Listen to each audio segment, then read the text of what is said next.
पुराण जैसे हमारे प्राचीन ग्रंथ जो ज्ञान से परिपूर्ण हैं, लेकिन इन्हीं में से एक ऐसी किताब है जिसके बारे में लोग बात करने से भी डरते हैं। लोगों का मानना है कि इस किताब को कभी भी घर में नहीं रखना चाहिए और न ही इसे कभी पढ़ना चाहिए, क्योंकि यह किताब तभी पढ़ी जाती है जब किसी की मृत्यु हो जाती है। मृत्यु एक ऐसा सत्य है जिसे बहुत कम लोग समझ पाए हैं। पुराणों के अनुसार जो लोग अच्छे कर्म करते हैं वे स्वर्ग जाते हैं और जो लोग पाप पुण्य जीवन जीते हैं वे नरक जाते हैं। लेकिन क्या सच में ऐसा होता है? क्या आपने कभी सोचा है कि मरने के बाद क्या होता है? इन सब के बारे में हमें गरुड़ पुराण नामक ग्रंथ से पता चलता है। गरुड़ पुराण 18 महान पुराणों में से एक है। गरुड़ पुराण के दो प्रमुख भाग हैं। पहला भाग प्राचीन काल में विष्णु जी की भक्ति बारे में है। इनमें ध्यान योग और अन्य गहन ज्ञान के बारे में लिखा गया है। लेकिन गरुड़ पुराण के दूसरे भाग उत्तरखंड में राक्षस युग के बारे में मृत्यु के बारे में बताया गया है।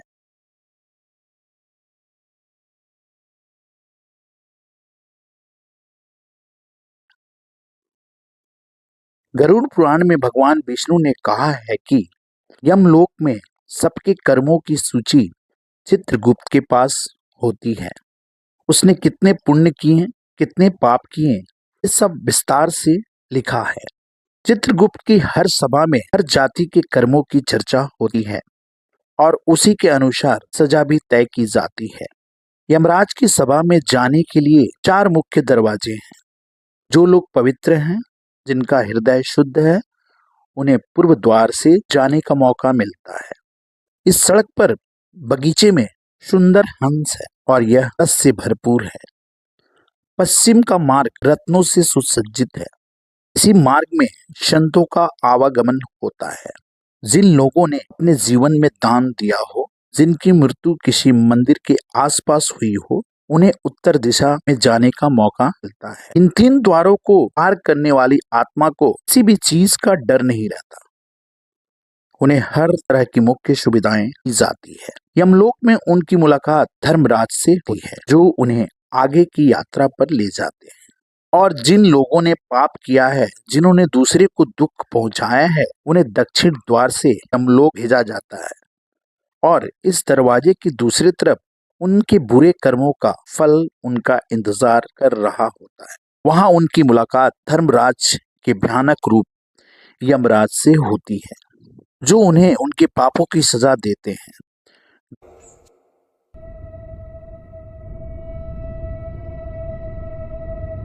गरुड़ पुराण में अलग अलग पापों और बुरे कर्मों के लिए 28 अलग अलग भयानक और दर्दनाक दर्दों का उल्लेख किया गया है। हर बुरे काम की सजा होती है। इनमें से 5 ऐसे भयानक सजाएं हैं जिन्हें सुनकर आपकी रूह कांप जाएगी। पहली सजा है तामसरण यानी भयानक तमाचा। जो लोग दूसरे की संपत्ति चुराते हैं, यम के सेवक उन्हें रस्सियों से बांधते हैं और तामसरण नरक में भेज देते हैं। उस नरक में उनको डंडे से पीटा जाता है। उनके शरीर को इतना छील दिया जाता है कि उनसे खून बहने लगता है और वह व्यक्ति बेहोश हो जाता है। जब वो होश में आता है तो यह पूरी प्रक्रिया तब तक दोहराई जाती है तक कि उन्हें सभी पापों की सजा न मिल जाए। नरक की दूसरी सजा है कुंभी पाकम यानी तेल में पकाना। जो लोग अपने लाभ या खुशी के लिए दूसरों को नुकसान पहुंचाते हैं, उन्हें कुंभी पाकम नामक नरक में भेजा जाता है, जहां उन्हें उबलते तेल में बड़े से बर्तन में जला दिया जाता है। तीसरी सजा है रोरंभ यानी सांपों से कटवाया जाना। दूसरों को धोखा देने वालों को रोरंभ नरक में भेजा जाता है। उन्हें जलती हुई धरती पर फेंक दिया जाता है, जहां वे अपने जान बचाने के लिए भटकते रहते हैं। उनके पैर फट जाते हैं और फिर उनके शरीर को सांप, मच्छर, बिच्छू और वे जैसे सैकड़ों जानवर खा जाते हैं। उनके शरीर को दोबारा जोड़ा जाता है और पूरी सजा फिर से दोहराई जाती है। चौथा भयानक दंड है प्राण रोध यानी शरीर को टुकड़े टुकड़े कर देना। यह नर्क उन लोगों के लिए है जो जानवरों का शिकार करके उन्हें खाते हैं। यहाँ यम के सेवक 100 के टुकड़े टुकड़े कर देते हैं। कुछ समय बाद इन सभी टुकड़ों को फिर से एक साथ जोड़ा जाता है और उन्हें फिर से काट दिया जाता है। यह प्रक्रिया हजारों वर्षों तक चलती रहती है। पांचवा भयानक दंड है ताकत मूर्ति, यानी जला देना। जो लोग अवैध संबंध बनाते हैं और अनवांटेड सेक्सुअल क्रियाएं करते हैं, उन्हें इस नर्क में जलाया जाता है। उन्हें बांधकर जलती हुई जमीन पर फेंक दिया जाता है और वहां उनके शरीर आग में पिघल जाते हैं। वे ठीक हो जाते हैं और फिर उन्हें आग में जलाया जाता है।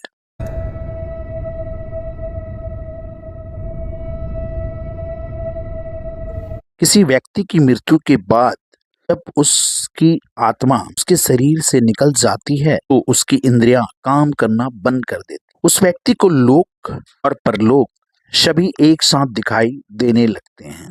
जब शरीर से आत्मा निकलती है तो उस इंसान को इतना दर्द होता है कि मानो 400 बिच्छू ने एक साथ डंक मारा हो। मृत्यु के समय यमलोक से 2 यम के सेवक आते हैं। काली और गुस्से वाली आंखें, टेढ़ा मुंह, उनका रूप इतना डरावना होता है कि मरने वाले व्यक्ति की आत्मा डर के मारे अपने शरीर को कसकर पकड़ लेती है।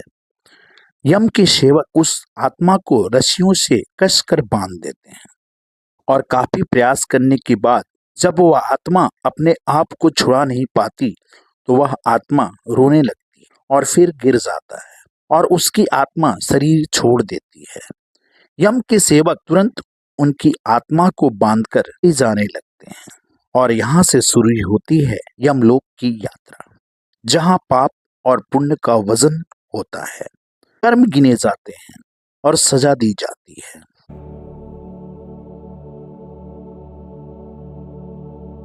मृत्यु के बाद यम के सेवक व्यक्ति की आत्मा को यमलोक ले जाते हैं। जिस व्यक्ति ने अपने जीवन में अच्छे कर्म किए हैं उसके लिए यमलोक की यात्रा बहुत सुखद होती है। उन्हें रथ में ले जाया जाता है।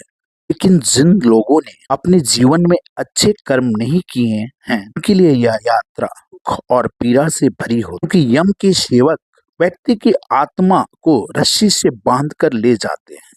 उन्हें कहीं आराम करने का मौका नहीं मिलता। इस पूरे रास्ते में 16 जगह पार करने पड़ते हैं। रास्ते में कभी बर्फीली हवा चलती है तो कभी आग की बारिश होती है। उसे जंगल में जानवरों का सामना करना पड़ता है या दलदल भरे कीचड़ में गिरना पड़ता है। आत्मा रोने लगती है, लेकिन यम के सेवक को दया नहीं आती। इसके बाद आत्मा को कोड़े मारे जाते हैं और उसके जीवन में किए गए सभी पापों को याद करवाया जाता है। इस प्रकार पृथ्वी से यमलोक की यात्रा अत्यंत कष्टकारी और यातनाओं से भरी होती है। इन सभी सजाओं के पीछे का कारण कर्मों को शुद्ध करना है, व्यक्ति को उसके पिछले कर्मों से मुक्त करना और उस आत्मा को शुद्ध करना। जिस व्यक्ति ने जितने अधिक पाप किए होंगे उसे उतना ही अधिक दंड मिलेगा और जिसने जितने अधिक अच्छे कर्म किए होते हैं उसे उतना ही अधिक सुख मिलता है। लेकिन दोनों का उद्देश्य आत्मा के कर्मों को संतुलित करना है, क्योंकि इसके बाद आत्मा अपने सभी शारीरिक लगाव से अलग हो जाती है और पुण्य जीवन की प्रक्रिया शुरू हो जाती है। गरुड़ पुराण में भगवान विष्णु कहते हैं कि इस प्रकार मनुष्य कपड़े बदलता है उसी प्रकार आत्मा शरीर बदलती है। लेकिन मनुष्य शरीर मिलना बहुत सौभाग्य की बात है और दुखदाई भी। गरुड़ पुराण के अध्याय 4 में भगवान विष्णु गरुड़ देव से कहते हैं कि आत्मा को 84 लाख विभिन्न योनियों में जन्म लेना पड़ता है, उसके बाद हम मनुष्य रूप में जन्म ले पाते हैं। आत्मा को अगला जीवन अपने कर्मों, पापों और पुण्य के आधार पर मिलता है। कभी वह कीड़ा बन जाता है, कभी पक्षी या जानवर या पेड़ बन जाता है। इस प्रकार 84 लाख योनियों में जन्म लेने के बाद जब उसके पाप और पुण्य बराबर हो जाते हैं तब मनुष्य जीवन प्राप्त होता है। गरुड़ पुराण में मृत्यु के बारे में विस्तार से बताया गया है, लेकिन यह हमें जीवन के कई सबक भी सिखाता है। यह हमें बताता है कि मानव जीवन हमें बड़ी कठिनाई से मिलता है। यह जीवन कैसे, यह चुनाव हमारा है। अगर आपको हमारा यह वीडियो पसंद आया हो तो लाइक और सब्सक्राइब ज़रूर करें और आपकी महत्वपूर्ण प्रक्रियाएं हमें कमेंट सेक्शन में ज़रूर बताएं। मिलते हैं अगले वीडियो में, तब तक के लिए जय श्री नारायण।